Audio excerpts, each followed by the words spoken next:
Welcome, Guardians. Today is October 28th, 2022. My name's Danfinity, and welcome to Destiny Digest.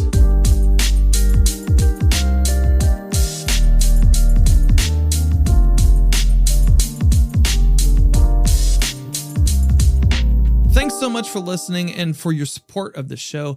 I've been working hard behind the scenes booking the next 5 weeks of episodes for you all to hear, including a panel about Gambit next week featuring Mechatron, Revenant, and hopefully Silver Spear, and a few huge surprises between now and December 6th. I even, get this, booked a little bit into Season 19. I'm a crazy person.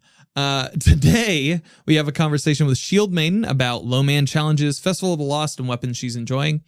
If you are enjoying this show so far, please remember to rate and review on your podcast platform of choice. It's free, and it helps us in the ranking algorithms across the various podcast platforms. This show is also listener supported, so if you'd like to spare a couple bucks to help keep the lights on, head on over to ko-fi.com/Danfinity. That is ko-fi.com/Danfinity to support there. This week started much like just about every other week this season with another hotfix coming down the pike. Hotfix 6.2.5.1 arrived on Tuesday, bringing with it changes to fix Iron Banner Eruption, dropping Crucible medals instead of Iron Banner medals, issues keeping players from progressing the Ship Stealer relics on the helm, and a fix to the Shaper 2 Seasonal Triumph, lowering the expectation of leveling 3 seasonal weapons to level 10 down to the 1 needed to check that box. Festival of the Lost pages were also broken for a period of time Tuesday night, but the teams at Bungie remedied that pretty quickly. Tuesday night also saw the Bungie Help Twitter account tweet out the following: "We are making some targeted adjustments to matchmaking and control. Our goal is to improve matchmaking speed and connections for players in higher skill bands." Without any numbers or metrics, we don't know exactly who this benefits the most. Personally, I'm hopeful to see these changes help with the health of the game, and that we will also eventually see a revoking of the quitter penalty for people in the quick play playlists. For more thoughts on the current state of Crucible in Season 18, please go back and listen to our PvP panel with Ill Physics, Too Hardcore, and Legolo Flash. It was just a few episodes ago. Knock it out. This week at Bungie was brought to us by DMG. Hey, welcome back, Dylan. To start out, kind thoughts go out to the voice actor Mara Juno, who is the voice of Ikora Rey after a health scare. Please get well soon. We love your work. Red Border Chasers rejoice! Starting in Season 19, the Deepstone Crypt weapons will be receiving craftable rolls. Chris Proctor took to this section of the TWAB to say, "When updating perk pools on older weapons, our goal is to keep the most beloved combinations and drop the rest to make room for new perks. With Deepstone Crypt specifically, we looked for new perks that synergize well with the perks that originated with the Deepstone Crypt: Reconstruction, Recombination, and Redirection, i.e. new perk combinations could look like Reconstruction plus Focus Fury, or 4th times the Charm and Redirection. We also took the opportunity to add perks to weapons that have never had them before. We've created quite a few new perks since Beyond Light shipped, and we're excited to see how players mix and match for their builds."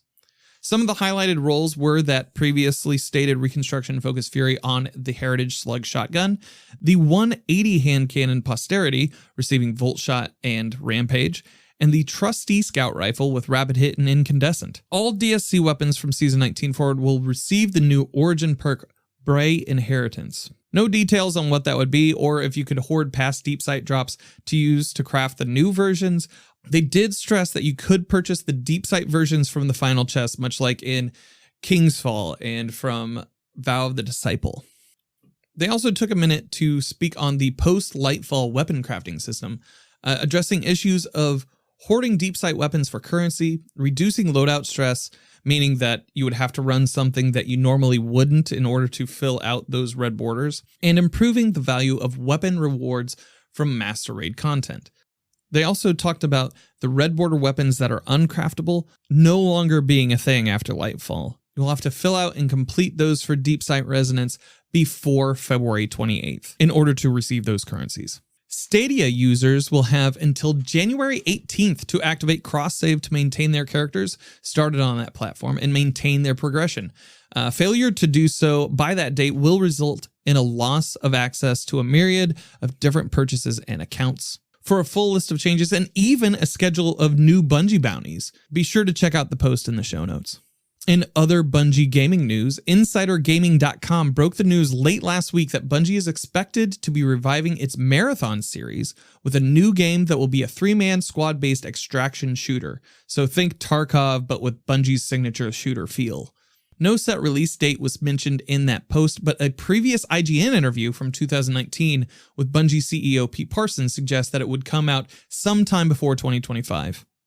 Gaming Insider and Giant Bomb collaborator Jeff Grubb corroborated some of these rumors, highlighting an expected focus on no load times with very limited queue, likelihood of it being a free-to-play live service title with a customizable character and an authentic Bungie FPS experience. All of those sound kind of nice to me. While I love Destiny 2, I think having another Bungie FPS out in the wild could help create competition within the studio to up their game on both ends. I don't know.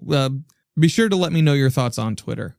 There was no confirmation for if this is the game that was codenamed Matter that was funded by NetEase, but Bungie has expressed they'd like to be a multi-game studio in the past, so this could be one of many that we'll see down the line. Now we move into a conversation with ShieldMaiden. ShieldMaiden, hi. Hello. Hello.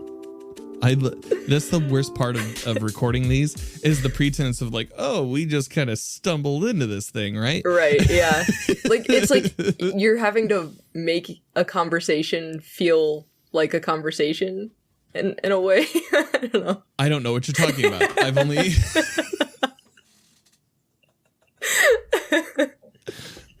I love it, though. But welcome in, ShieldMaiden. Thank you. It's a pleasure, to have you on the show. Super honored. Why don't you? No, seriously. Why don't you tell? Yeah, yeah. Well, it's fine. This is just a scrappy little show. We're just a scrappy little startup. Why don't you tell the folks at home who you are and where they can find you? Maybe what you're into in Destiny. That way, if they don't make it to the end of the episode, they can at least follow you. Cool, yeah. Okay, so I'm ShieldMaiden. I like doing a lot of end game and low man PvE content right now. I'm a variety streamer, but I do have this Destiny addiction in the best way possible. You can find me on Twitch at ShieldMaiden18 or twitch.tv/ShieldMaiden18. Same on Twitter. And I have a TikTok, but I barely upload, so it's just easier to find me on Twitter or Twitch. You got to get on that TikTok grind. I know. It's such a grind. That's the future, unfortunately. Unfortunately. Well, okay. Well, so glad to have you. How long have you been playing Destiny? Very casually for maybe 2.5 years. And really only started getting serious, I guess, about it in May. So yeah, it's not been very long at all. I picked up D1 or D2, sorry, when it came out, and created a Titan, and I was on there for 10 minutes. I loaded into the Leviathan, and I was like, why are all these enemies here? I don't understand what to do, and so I just stopped playing. So. Oh, okay. Yeah. And then that's something that historically Bungie hasn't been fantastic at doing is unloading new players. But continue. Sorry. Yeah. No. It was. Yeah. I have a good laugh looking back. But yeah, and then 2.5 years ago, picked it back up very casually. Just started. It was what my friend group at the time was playing, and so I got into it because of them. And then I think when Stasis entered, they all quit because they weren't happy, which is fine. There's people play games for, all different reasons, but that was a big one for them to say goodbye. So I was essentially left kind of to my own devices, and I started streaming so they could watch me play if they wanted, or, meet new people, and just kind of off and on from there. So yeah. Cool. So what got you into pushing yourself for low man challenges? Was there what was the transition there? From being somebody who had a friend group that played to now not having a friend group that plays, right? What did that kind of feed into that as like a part of necessity, or was it like just a challenge that you wanted to see in yourself? Honestly, it happened. I don't even know how to explain it. It was okay. I met a couple people through Soda Pop 55. One of which was a Labradorite who's in Isometric, and we started gaming. And I don't actually have, like, people seem to think that I have this like huge group or like just lots of people to game with all the time. Like, I'll get a DM and people are like, I'm sure your DMs are flooded with people wanting to. No, like, nobody wants to play with me. Like, it doesn't make any sense. But yeah, like, I don't actually play with like a ton of people. And so we were gaming one day and he was just like, hey, let's load into acquisition and just see like if we can do it. Because it obviously, you know, Val can be trioed. So we were like, let's just see what we can do with 2 people. And it only took 4 hours, to get it down to the actual clear. So it was 4 hours total spent in acquisition. And the encounter took 11 minutes. And I did it on stream and I was just kind of like blown away, like, oh, I can do this. Like, I can actually, you know, like it didn't seem like, some people made it seem like low-mans or trios or, you know, anything like that. It's just, it's like a lot of pressure. And I think as long as you're with the right people, like, it, of course, is a challenge. Like, you're challenging yourself, you know, to do something that 6 people usually do. But yeah, it was just really, really low key. And I feel like with the right people, really anybody could knock out some low-man stuff. So, but like, that's how I got into it. It was just, it wasn't even like an honest, like, hey, let's go. It was just like, hey, let's just kill time, you know? So yeah. We got some time to kill. This is a good two-man an encounter, but just casually strolling. Yeah, that's exactly what happened. But well, like, so I've been doing so I think this season I've really been diving into doing like solo dungeons. That has been, the season has been fine overall. And we can get your takes on like how you're feeling about the season in a little bit. Personally, I've been feeling like the season overall is pretty good story-wise. But there's like, I'm starting to feel, I week over week, I think my take on it is on the seasonal model is degrading because it's just like, you kind of get into the repetition of how it works. Yeah. And then you get to a point of like almost burnout, maybe complete burnout. Yeah. And you're just not able to put them into the right terms. But I've been finding that my joy has been coming from like, I've been doing solo dungeons by myself off stream in my passing time when everything else is going on. I could do it on stream. But then there's like a bunch of voices that are just like, well, you know, if you use this loadout, I hate that. You have this kind of debuff. And like, yeah, and like, I feel like in those instances, I get like that old, the old feeling of taking a test in front of everybody. Yeah. Yeah. That's not a good feeling. No. It's not a fantastic feeling, but it's a feeling all the same. And, but by myself, I'm able to kind of get into that zone and figure it out for myself. Yeah. What are your experiences in like, since you kind of casually walked into it? Like, what was your experience with the low man? Was it like, did you have jitters? Did you have nerves going in, or like, or going into any of those types of activities? Is there like, I mean, now, not that day. I specifically remember that day was it was so chill. You know, it was the two of us, and like we were good friends anyway by then, and we just went in, and it was just two friends hanging out, like playing a video game, like how I feel like it should be. And then couch co-op and all that. Yeah. But everything after, there has been, to some degree, like jitters, and you know, I'm hyper aware of you know, what mods am I using? Did I switch this aspect? Like, you know, making sure my character is clear so that I can swap from like one chess piece to the other, you know, really, really fast, or you know, there's a lot more to it, I feel like now.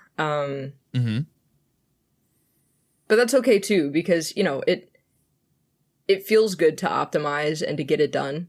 But I do miss that feeling of, I remember doing acquisition, and like, I think, to be fair, I'm pretty sure Lab was doing most of the work. he had Eager Edge on and was just zooming. Oh, just working the map. Yeah. And I've just got on. We've all seen that player. Yeah. And I was using Gallarhorn and like an SMG, and I don't know.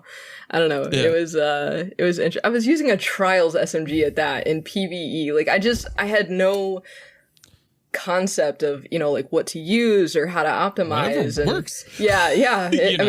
I got it done, whatever, but yeah. You got the win. Yeah. A win is a win. But yeah, it's I do. Sorry, a really long way of answering your question is like now I get jitters because I want to make sure. It just seems like when you do low mans, like there's not like a stigma, not in a bad way, but you're supposed to just know your stuff, you know? And I'm like, dude, I've been doing this for not even 6 months. Like, I do not know my stuff whatsoever, you know? Like, I'm still learning. So, yeah, it's, you know, it's a bit of a balancing act, and there's some jitters, but you get the right people around, and for the most part, they go away after a little bit, so. Heck yeah. Well, so what weapons have you been enjoying this season? Like, I know the seasonal sandbox changes every few months, and especially with like the new weapons coming in, what are that have come in with Season of Plunder? What are some that you've been enjoying? What are some that you've been getting a lot of success with in your runs and stuff? Before I forget, I did want to say watching you do the dungeons is really awesome. So thank you for streaming the ones that you did, because I had a great time like lurking. Well, thanks. Yeah. To answer your question though, twitch.tv/Danfinity, by the way. Heck anyways, continue. Yeah. So I was a hunter main for the longest time, and I know, like, you know, people want to poop on me, you know, for that, for various reasons, and that's okay. But everybody likes their flavor of ice cream. Yes. So I only recently found the Starfire Protocol Warlock Fusion Nade build that everyone found back when Solar 2.0 came out.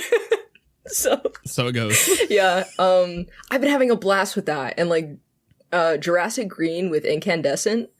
Oh yeah. Oh my god. And it's, you know, where pulses are unstop and everything right now. I've been having a blast with that. I used that the other night in a GM. Like, we were helping my buddy Jaden finish out his Conqueror title, and I was like, okay, I know there's some Solar Wizards in here, but there's not that many, and there's a couple of unstops. Maybe I just bring this thing along with me, and it had Incandescent on it, so I just decided to bring it in, and was really impressed with its performance. Yeah. It's a solid 540. Like, you just can't go wrong with it.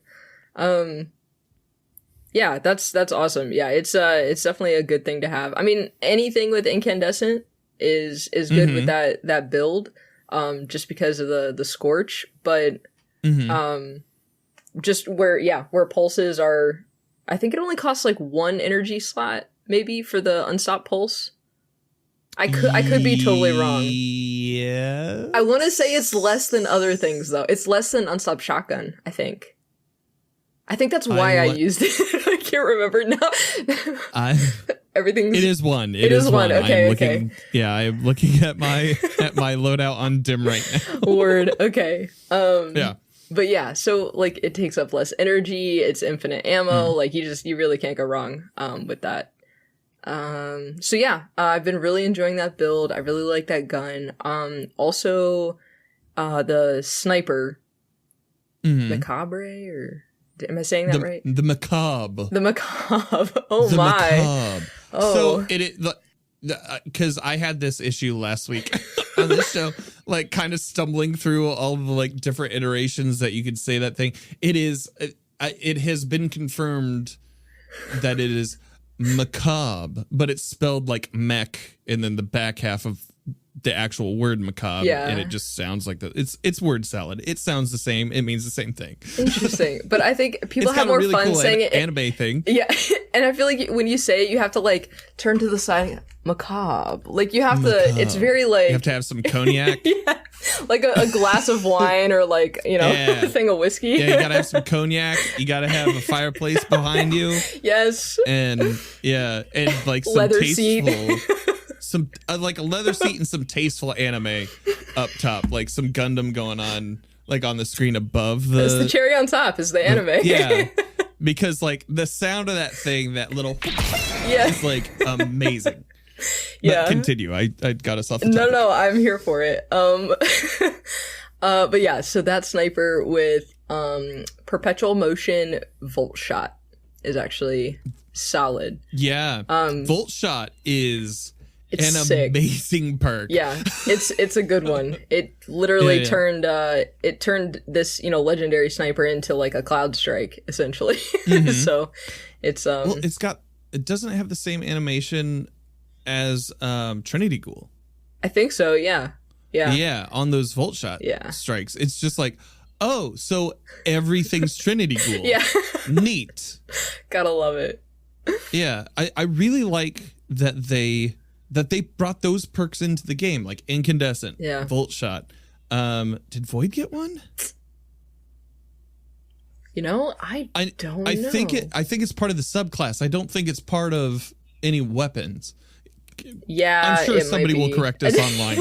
I'm sure. I'm sure somebody will correct us online if we are wrong. Oh shoot! Yeah, you're not wrong. Yeah, I can't really. Repulsor brace.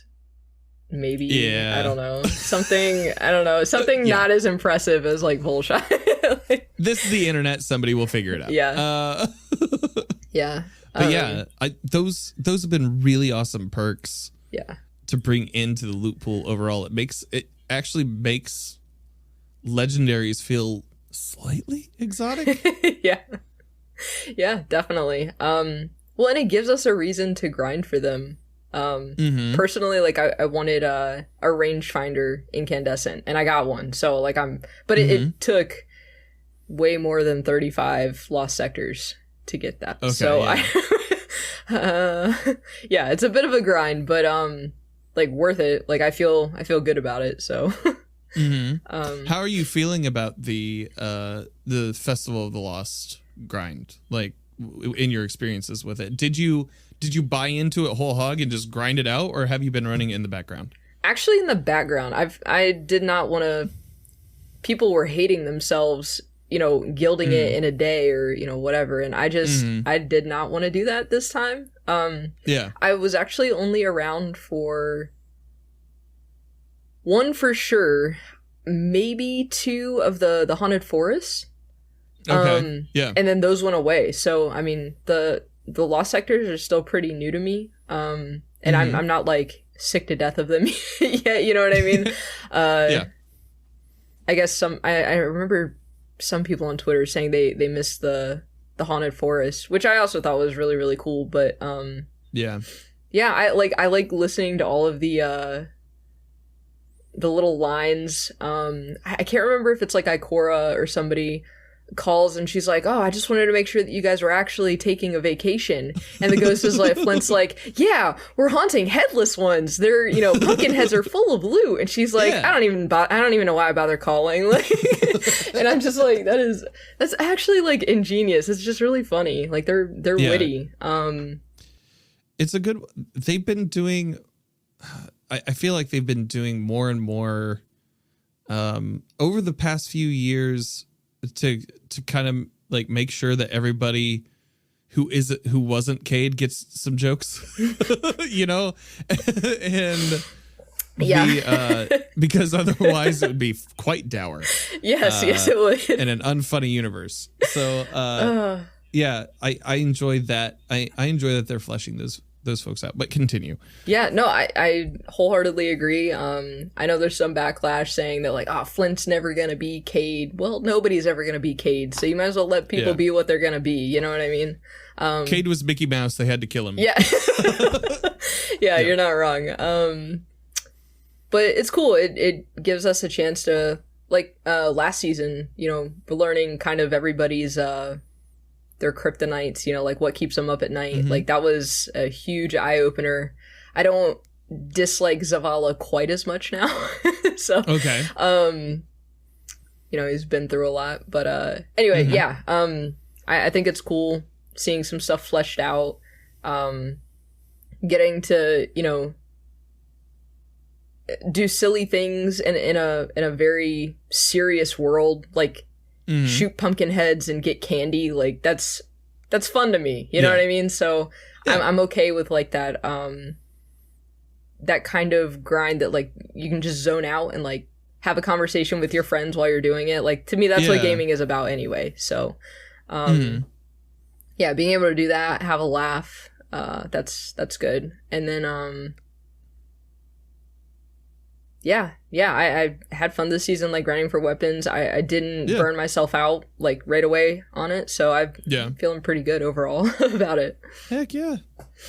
I've been doing the candy grind and the pages grind kind of like in the background overall. Yeah. People who've been listening to the show for the past like however many episodes. I'm gonna tell you, start taking a drink anytime I like bring this up, and then stop drinking when I finish talking about it. So and it doesn't matter what it is. It could be alcoholic, it could be non-alcoholic, it could be apple cider. It is the season. But I've been doing it passively in the background. I've been going for my red border weapons. I think I only have like a handful left to be caught up on all the seasons since weapon crafting has been like introduced. And but I've just been running those playlists like Wellspring and Dares and everything, and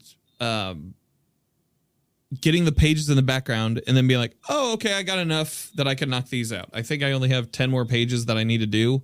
So like that's 90 pages and 90 pumpkin heads, but that seems to go by pretty quickly when you're just not even paying attention. Yeah. And I feel like this loop, I've actually been enjoying this loop as compared to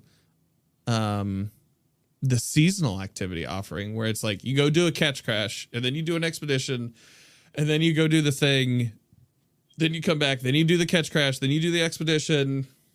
Yeah. I haven't been enjoying that one so much. This one feels okay because it's in the background. I'm not really super focusing on it, but it is something that is checking a box. For sure. And it's not limited to 2 activities. Like you can get pages from doing a plethora of things in game. Yeah, exactly. Yeah. So this season really kind of like suffers from only being able to get the plundered element by doing expeditions, which is agreed. Yeah. That feels like that's the not needed step. I feel like it could also drop from catch crash and be just as fair. Yeah, absolutely. But continue. Yeah, no, and it's a little bit harder too. So I really like getting triumphs. I don't know why, but I get a hit of dopamine when I get to click it. Yeah, man. So check those boxes. So the ruffians. Can we talk about the ruffians? We can definitely talk about ruffians. Why do we need? What do you want to talk about? Why do we need so many ruffians? I think I'm not even talking about the triumph for like the seal. I'm talking about the triumph that's like in the for the seasonal Yeah, like for the it's season? not like down here. It's in one of the ones up here, and it's like 250 or something. Yeah, man. They really want you to play Expedition. Why? Look, I don't know. There's been a lot of talk about Ruffians. Yeah. And I do feel that Bungie is listening to those things. That's just one of the things that nothing's going to happen with. Whereas something that was like in the hotfix this week, they talk about Shaper 2, like the seasonal challenge for Shaper 2. Oh, for getting Yeah, it was significantly harder to achieve than other challenges, and we kind of like bopped it down. So to make it easier to complete for most people. And so I feel like they could do that for Ruffians. They could also make Ruffians on a percentage scale, but who knows how much spaghetti they got to pull out of the whole thing in order to make that happen. And I just picture somebody at Bungie whose job it is just to pull spaghetti out of wires. That's their only job. That's it. And it's like, it's always al dente. It's always like the most perfect spaghetti. I just always imagine, you've seen Christmas Vacation, I'm sure, where he's pulling out the Christmas lights and then he just pulls it up and it's the whole ball. It's the whole ball? Yeah. Here, Russ, just untangle that. No big deal. Pisser's broken. Let's see. But yeah, I've been enjoying. I think the Haunted Lost sectors are a unique activity. I feel like a primer would have been cool, like to tell Blueberries how to run them to get like all 15. Yeah, that would have been neat. As just kind of like something. I've been playing Cult of the Lamb a lot off stream. Something they do very well is like when you get a new power or when a new event pops, they say, hey, this is how you do it. These are the things that you need to progress from one to the other, to break that down for everybody. Right. And I think Bungie would be adding something like that for events like this, if it's your first time going in, would be neat. Yes. That way they at least show you before you disregard all the instructions, you know? Right. Yeah. Yeah, like not knowing how to turn events heroic. Like public events, you know? Like you'll see like some really low season pass or like low light level people blowing through public events, and you're like, no, I need this. No, it's not random. It's not random. Please don't nuke the boss. Like, yeah. They're so efficient in that moment, you know? Yeah, and in that there is beauty. Yes. Oh man. But yeah, I don't know. Do you have any, like, so if somebody were trying to get into, I guess to close out, because we've been talking for a whole half hour. Hey. So if somebody were trying to get into low man activities, what would be some tips that you would give them? What are maybe some weapons that you would be like, hey, like, check this out, because that is something that is useful for this, because I know there are those. Yeah. Tip 1, don't put any pressure on yourself or your team. Like, go in with the thought that you're just trying it. And if it happens, cool. And if it doesn't, like, you can always try again, you know? Weapons, eager edge sword, because movement is everything. Whatever you're comfortable with, that melts things up close, and from a distance. So that's very non-specific. For you? Yeah, it's very non-specific. It also depends on the build. So, like, I guess another tip would be do some research. So, like, run it on whatever you want, because, like, that's how you're going to get it done, is by playing on what you're most comfortable with. Yeah. Right now, I like running things on a warlock. I'm actually working on Duo Oryx with do you know Tobine? Tib? Yeah. I know Tobine. Yeah. So he's we actually got to like second damage phase, I think, or something like that. So it's we're getting there. Yeah. He's a really great teacher, and like talking with people who know more than you is always helpful. But if like people can't find that, it's really just about reading up on, you know, like what you're comfortable with. So if you want to go in on a warlock, like I recommend solar, because that is going to keep you and everybody else alive, you know, running well and stuff. Our Titan is super strong right now. Storm nades are dirty. They're everything right now, you know. Arc Hunter is also really strong, and Void Hunter you can never go wrong with. So weapons, Eager Edge Sword. I like using Callus Mini Tool, or I mean I use it because I'm Solar Warlock, so it just kind of like builds, but it lines in. I'm just trying to think. There's another SMG that I am completely blanking on that I used to use for Void. It might have just been Shiura's, actually. And then like Scout or Arbalist is never a bad idea for your kinetic slot. Scout Pulse. Ooh. What? That's something that we can talk about real quickly. Oh, good. So there's a lot of conversation, especially from the PvP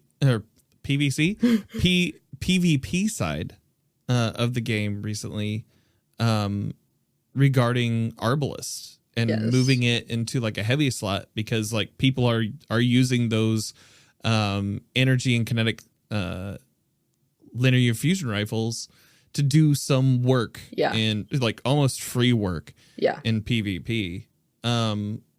Would you be okay with that on the PvE side? Just because like Arbalist is pretty useful on that end. I would not be okay with that. Okay. So I get where people are coming from. Like, I played Trials this last weekend. That was not fun. However, it's too valuable, like on the PvE side of things, where it's intrinsically anti-barrier. It still does as much damage. Like, it almost does as much damage as a Cataclysmic. That doesn't have like any added perks like bait and switch proc or, you know, radiant or anything like that. It's just super strong. I think PvP wise, really all they need to do is make the flinch like equal to snipers. I just feel like they never seem to get flinched off their shot, no matter what you're putting at them. You know what I mean? But if it was on par with snipers, and if somehow they could just do that for PvP, I think they would honestly be pretty balanced. Like, they're not easy to learn. It's a learning curve. So if people can use them, like, good for them. I can't use them, you know? So, but yeah, I think that, you know, outside of that, no, it's super valuable. Even Lorentz in PvE, you know, you get the right Void build going. That, I mean, it's cracked in PvE. So, I would hate to see like the builds and, you know, what we can accomplish in PvE, not go to the wayside, but, you know, I'd hate to see that like kind of fall off just because of PvP. But if there was a way they could like break it up and, you know, do what it needs to do. They've been able to adjust weapons per sandbox more and more so lately. That's good. So I would hope that is something that they'd be able to hopefully hit. I think today DMG did say something about reducing or like increasing the flinch for them. Thank you. I could be completely that's wrong. what I meant to say. You just said it a lot better than I did. Like increase, increase the flinch. That honestly, that's really all it needs to. I mean, I think 2 shots is. I mean, that's what you get for a shotty, like, or a sniper. I don't know. Yeah, I think just the flinch is the only thing. But yeah, if they're able to do that. Topic no, that's okay. It's. I mean, it's what people are talking about. So, yeah, no, I really hope they're able to do it separately, because I like what it does. You know, for PvE. I know PvP is a whole different story. So I've tried using Wish Ender for the same anti-barrier breaks instead of Arbalest. Man, no, the draw time on Wish Ender, man, just nukes that possibility for me every time. Yeah. Arbalest's ease of use, yes, absolutely, is almost crucial to in-game PvE stuff. Yeah. But yeah, are there other weapons that you would suggest for people, like for that burst damage kind of thing that you were talking about with Lowman? Oh, you know, I'm sorry, I'm just gonna pull up Dim. You're fine. This is recorded, not live, so I can edit this. However, solid. This is amazing. Osteostriga. That is part of why I do this. Yeah, no, that's awesome. Okay, so Osteostriga melts pretty good. I really need to play with Touch of Malice more. And there is actually a superb Void build that goes in with Collective Obligation if people have it. But I hate doing stuff based around exotics that are RNG that like you can't go get from a quest. Forbearance, preferably a crafted Forbearance, with either Unrelenting or Ambitious Assassin with Chain Reaction. Because, I mean, it just, especially with the enhanced perks, I mean, it just goes forever. Knocks out so many things. Funnel Web. Oh my god, how did I forget that name? Was that the Void was the SMG? Void. I was, as soon as you were talking about that, I was like, okay, hold on. I think I know. I'm looking here, and then we passed it, so I was like, okay, well. Yeah, no, it was Funnel Web. I cannot believe I forgot the name of that. But yeah. Funnel Web's still a really solid SMG. It even is. like if you're not building into it. Yeah. It's a very solid weapon. Unforgiven would also be good in that Void slot. Yes. I do like Unforgiven too. And then like Risk Runner, Teraba, you know, if you can get those from the exotic thing. I'm trying to think. Trinity Ghoul is always a good one too, because you get distance and chain damage. I love that. And some people really dig Glaives. And Lomans. I love Glaives. Yeah, it's they're just good for, you know, resistance, and they, you know, they have a melee and a ranged attack, so it's just really helpful. Yeah, most of the Lowman stuff is based on just your overall build. Well, yes, and depending on like what you're doing, but also my main weapon is always in the energy slot. Whatever is in the kinetic is usually not like the backup. Yeah, it's definitely more like a backup. Running double special is also something that most people are hesitant to do, but I think like with the right build and mods and stuff like that, ammo is still pretty free in this game. So I use a Glaive and Arbalest in just about everything, because the heavy drop, especially with heavy ammo finders, the heavy drop, because you're cutting out the middle, like because you're using special weapons, you're not dropping special ammo as often. Right. And the heavy ammo is the thing that it starts to like feed you essentially. Right. So like double special is a solid choice there. And especially if you're running like Arby's with a linear fusion and the heavy as well, and you only have to throw on one mod for it, which is, I mean, that's just baller. Yeah. That's just Syncing things up, baby. Heck yeah. I'm gonna edit that out. That was No, cringe. you have to keep that in. No, I gotta get rid of that. Dang it. Oh man. But yeah, well, ShieldMaiden, it's been a pleasure to have you on tonight. Again, tell the people at home where they can find you. You can find me at twitch.tv/ShieldMaiden18 and at ShieldMaiden18 on Twitter as well. My name's Danfinity. You can find me on Twitter, Instagram, and the TikTok at Danfinity, where the eyes are else. You can catch me 3 days a week on Twitch at twitch.tv/Danfinity, helping Guardians through Pinnacle and endgame PvE activities. If you'd like to support the show, remember to rate and review on your podcast platform of choice. And this show is also listener supported. So if you'd like to give a few bucks a month to help keep the lights on, head on over to coffee.com/Danfinity. That is ko-fi.com/Danfinity. All the links are in the notes for this episode. Thank you so much for listening, and I hope you find what you're grinding for.